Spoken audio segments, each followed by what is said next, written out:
नायकवाडा गाविसको वडा नम्बर 7 मा रहेको फलाम खानी यस क्षेत्रको निकै ठूलो सम्भावना बोकेको ठाउँ हो। थुप्रै पटक अध्ययन तथा सर्वे गरिएको यो फलाम खानी क्षेत्र अहिलेसम्म सुरु हुन नसके पनि यहाँ फलामको ठूलो सम्भावना रहेको विज्ञहरू बताउँछन्। केही वर्ष पहिले यहाँका लोहार जातिहरू यही ठाउँका धाउ ढुङ्गाहरू लिएर स्थानीय प्रविधिबाट फलाम उत्पादन गर्दथे। नायकवाडामा रहेको फलाम खानी भोलिका दिनहरूमा पर्यटन क्षेत्रको लागि एकदमै महत्त्वपूर्ण रहेको स्थानीय विकास अधिकारी प्रेमराज गिरी बताउनुहुन्छ। फलाम खानीको पनि हामी त्यहाँ सम्भावना देखेका छौँ। फलाम खानीको सम्भावना लगायत ठाकुरजुङका अनि चाकुरी हिमालका दृश्यहरू देखिने अनि मठ मन्दिरहरू तालहरू सबै चिजले गर्दाखेरि त्यो यो नायकवाडा जुन गाविस छ त्यो मलाई लाग्छ भोलिका दिनमा त्यो एउटा महत्त्वपूर्ण हुन्छ नि पर्यटकहरूको लागि एउटा गन्तव्य स्थान बन्छ भन्ने मलाई लागेको छ। क्षेत्री समुदायको बाहुल्यता रहेको यस गाविसका जनताले परापूर्वकालदेखि नै मनाउँदै आएका चाडपर्व रीतिरिवाज नाचगानहरू पनि निकै आकर्षक छन्।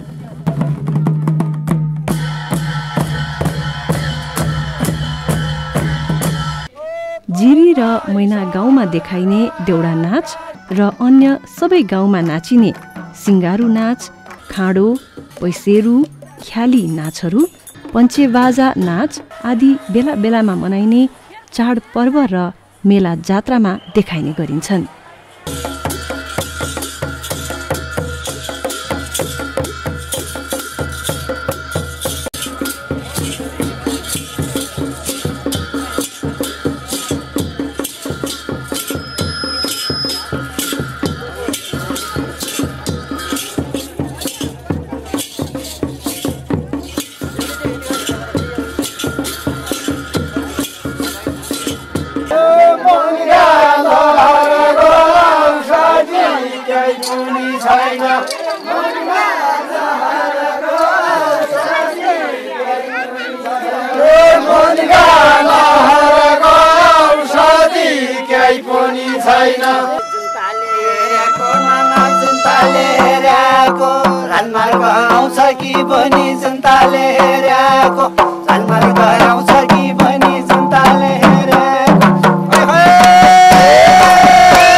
नायकवाडा गाविस धार्मिक दृष्टिले पनि निकै महत्त्वपूर्ण गाविस हो। विभिन्न देवी देवताको वासस्थान रहेको मानिने यस गाविसको सबैभन्दा चर्चित देवता राँगा बाचिलो हो। वर्षमा 2 पटक यस गाविसमा देवताको पूजा पाठ गर्नुका साथै धामीहरूको नाच पनि देख्न सकिन्छ।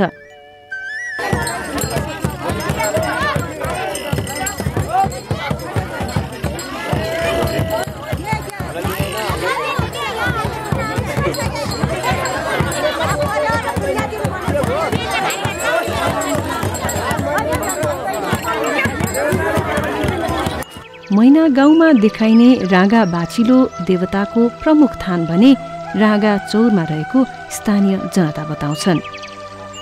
नायकवाडाको पूर्वी क्षेत्रमा रहेको जन्ते लेक बारेकोट क्षेत्रकै भ्यू टावर मान्न सकिन्छ।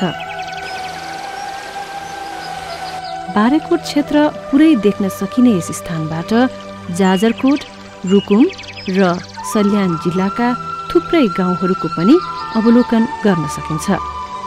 यही ठाउँमा अहिले सञ्चार टावर पनि राखिएको छ। यस्तै किसिमको अर्को टावर नायकवाडाकै रतनकोटमा पनि रहेको छ।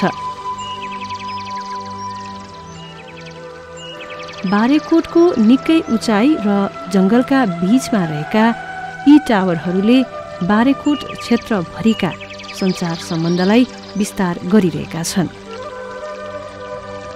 परम्परागत खेतीबाली, पिठो पिस्ने परम्परागत घट्ट जातोहरू, धान कुट्न ओखल, तोरी पेल्ने कोल तथा अन्य थुप्रै कुराहरूले यस ठाउँको ऐतिहासिक सामाजिक विकासलाई झल्काउँदछन्। यहाँको समाज विकास र जनताको जीवनस्तरलाई यी परापूर्वकालदेखिका उपहारहरूले प्रष्ट पार्दछन्।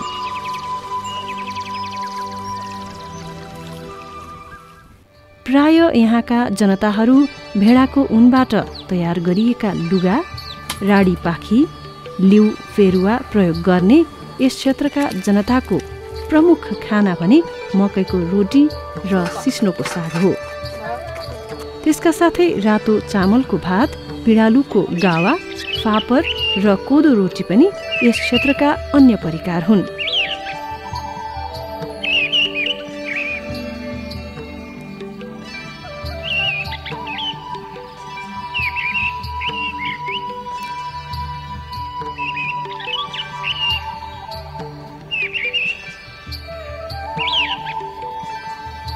यहाँका पर्यटकीय स्थलहरूको सम्भावना राम्रो भए पनि अझै राज्यको ध्यान नगएको स्थानीय पत्रकार राजबहादुर सिंह बताउनुहुन्छ।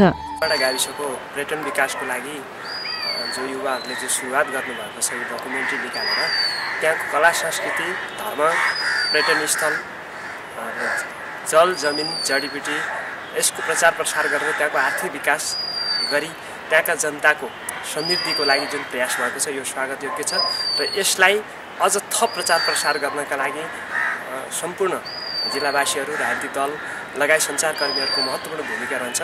पर्यटन विकासका लागि गुरु योजना बनाउने र यो वर्ष पनि नायकवाडाको पर्यटन विकासका लागि केही बजेट गइसकेको र थप सहयोग गर्ने नेपाल भ्रमण वर्ष 2011 जिल्ला समन्वय समितिका अध्यक्ष एवं प्रमुख जिल्ला अधिकारी गोविन्द प्रसाद रिजाल यसरी बताउनुहुन्छ।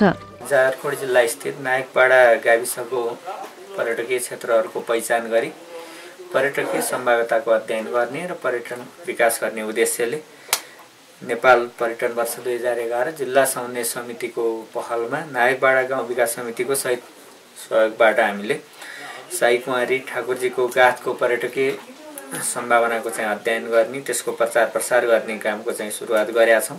नायकपाडा गाविसबाट विभिन्न हिमालयहरूको दृश्यावलोकन गर्ने, विभिन्न जडीबुटीहरूको चाहिँ प्रचार प्रसार गर्ने र नायकपाडा गाविसमा ठाकुरजीको गाथ बाहेकका अन्य पर्यटकीय स्थलहरूको पनि खोजी गरी राष्ट्रिय स्तर अन्तर्राष्ट्रिय स्तरमा नै त्यसको प्रचार प्रसार गर्ने चाहिँ जिल्ला पर्यटन समन्वय समितिको चाहिँ पहल भएको छ। यहाँको पर्यटनको विकासका लागि आफूहरू लागिरहेको र स्थानीय जनताबाट पनि पहल हुनुपर्ने गाविसका सचिव ठकेन्द्र गिरी बताउनुहुन्छ। राज्य पक्ष या जिल्ला विकास समिति भनौँ, एनजिओ आइएनजिओहरूले नायकपाडा गाविसको वास्तविक गरिबी, भौगोलिक विकटता र विभिन्न राज्यबाट उपेक्षा भएका जनताहरूलाई केही चासो दिनेछ भन्ने हामीले आशा राखेका छौँ। पर्यटन, संस्कृति, ज्ञान र प्रविधि आदान प्रदानको महत्त्वपूर्ण आधार भएकाले यहाँको पर्यटन विकासमा सबै क्षेत्रले पहल गर्नुपर्ने बताउनुहुन्छ नेपाल पत्रकार महासङ्घका केन्द्रीय सदस्य प्रभात चलाउने। नायकपाडा गाविस पर्यटकीय सम्भावनाका दृष्टिले अत्यन्तै सम्भावना बोकेको छ। यहाँको प्राकृतिक सुन्दरता, यहाँको चाहिँ धार्मिक सांस्कृतिक सम्पदाहरू र यहाँको बस्तीको एउटा जुन प्रकृति छ यसले निकै ठुलो सम्भावना बोकेको जस्तो मलाई लाग्दछ। वास्तवमै हामीले पहल गर्न सक्यौँ भने यो पर्यटन, यहाँको यो क्षेत्र विकासका निम्ति यहाँको जनताको आर्थिक जीवन मात्र होइन, यहाँको शिक्षाको, यहाँको प्रविधिको लगायत सम्पूर्ण हाम्रो विकास हुन सक्दछ भन्ने लाग्दछ।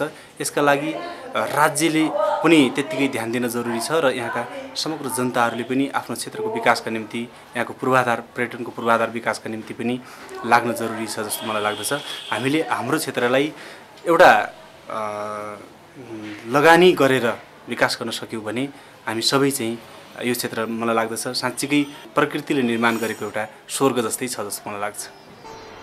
ओझेलमा परेका यी सम्पदाहरूको विकास गर्न सके यहाँको आर्थिक विकास मात्र होइन शिक्षा र प्रविधिको पनि विकास हुने उहाँको भनाइ छ। रङ्गी-चङ्गी फुलले सजिएका हरियाली फाँटहरू, पाटनमा चरिरहेका चौरी गाई, 12 महिना हिउँले ढाकिएका हिम श्रृङ्खलाहरू, ठुला ठुला ताल, सयौं प्रकारका जडीबुटी र सुन्दर झरनाका दृश्यले झनै सुनमा सुगन्ध थपिएको छ। यस गाविसका प्राकृतिक, धार्मिक र सांस्कृतिक सम्पदाको विकास, प्रवर्धन र प्रचार प्रसार गर्न सकियो भने भोलिका दिनहरूमा एउटा खोज अनुसन्धानको साथै पर्यटकीय आकर्षणको केन्द्रबिन्दु हुनेछ।